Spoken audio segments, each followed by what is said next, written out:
Hello and welcome to Louis Bertou's Music Reviews. Today I am going to be talking about the Minutemen, double nickels on the dime.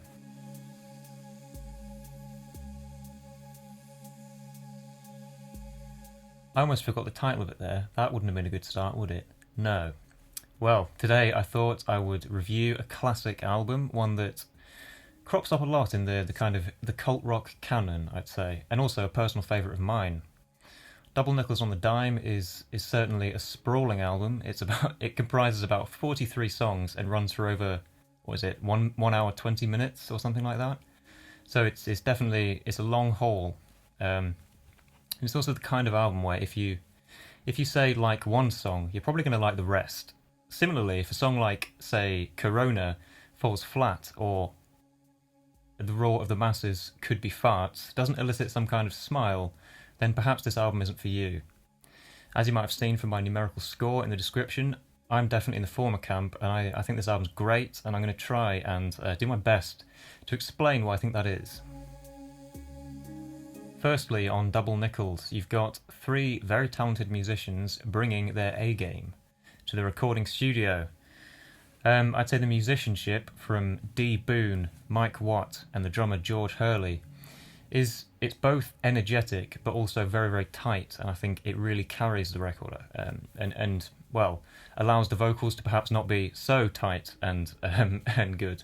I'm not saying the vocals are bad, but they're certainly not, well sung by traditional standards. In addition to just great musicianship, there's also little injections of humour, I think, in the album. And not just in the lyrics as well, which are often quite funny, but there's little bits of humour, I think, in the actual music itself, in the riffs, and the way somehow some parts of the riffs sound just a little too heavy-handed, or, for example, a guitar solo just feels a bit out of place. And I think it just all adds to it. It adds to the authenticity and genuine nature of this album, and does make it quite endearing to me. I think the real star of the show, Double Nickels' show, is the riffs themselves, which, I'm always surprised when I put this album on just how many of the riffs I do remember. And there's quite a few. There's 40 plus tracks, so that's at least 40 riffs. I'm just always amazed at how many of them I do find myself singing along to, or just remembering. It's quite a feat, especially considering how these riffs, like the songwriting, might not be hugely considered by the band. A lot of the riffs feel quite off the cusp. However, they're still very well written. It just feels like the band at this time had catchy riffs coming out of their ears and arse.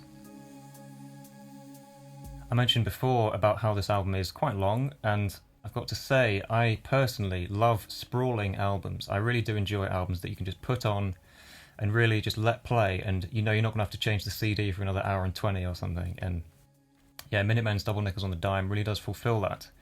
And it's not just long, it's not just quantity, it's quality as well. I do find that there's not really any points on the album where my interest sort of wavers, or I just think, oh, this is the weak part of the album. I just let it all wash over me, really, and occasionally a great riff sticks out, or a funny lyric, or a whatever.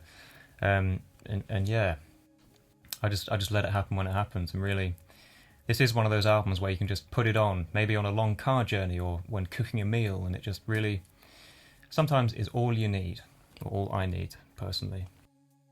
Then again, if I'm just in the mood for, say, the greatest hits, all I need to do is put on the first side of this album, sort of the first 12 songs, I think it is, the first 20 minutes of the album, side A.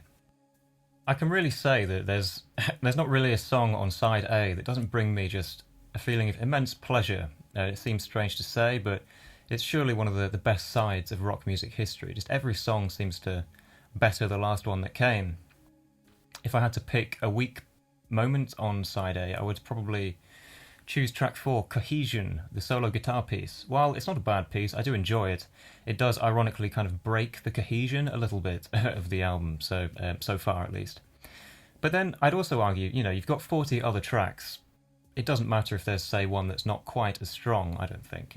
Really, get over yourself, just listen to it. You have to accept, I think, Double Nickels on the Dime as the whole package. You can't just be like, oh yeah, well that's not so good, or that's not so good, because you kind of miss the point, I think. This album is, you take it at face value. It is Minutemen's Double Nickels on the Dime, and you can't really argue with that. Besides that killer first side, there's also some additional highlights that I did put down here on my script, which I'll go through now. Firstly, there's that great little guitar solo on Toadies, which is an especial highlight for me. I think it's just, I mentioned before about there being humour sort of injected into the music of this album, I'd say. Toadies is definitely one that makes me smile. Similarly, the song Corona, in my opinion, doesn't waste a second on its 2.5-minute runtime, and it's a real highlight of this album for me. Just a killer song, really American sounding as well, like truly American sounding. And I mean, I'm always a fan of music that reflects its geography accurately, so there's that too. And then there's that, the real genuine expression of friendship, I think, on the song History Lesson Part 2. I think that one's sung by Mike Watt. I could be mistaken there. But yeah, that's a definite highlight for me. A real song where the intensity and the energy is stripped back and we're left with quite an authentic sound of the Minutemen. You know, no frills. It's just the guys doing what the guys do. Yeah. There's obviously more highlights, but I do sometimes struggle to remember like the different tracks, especially after that first side. I do find a lot of the track names merge into one a little bit. Obviously, when it's playing, I don't care what track's playing. I'm just like, it's the Minutemen. I love it. But yeah, when constructing this review, I did struggle to collate my favourite tracks just because they all kind of... I was just like, wait, what? I don't know this song at all. I've listened to this album like 10 times and I still don't know what that song is, you know, from the title. But I guess that's part and parcel of having such a sprawling, long album with so many songs, I guess. I don't really know.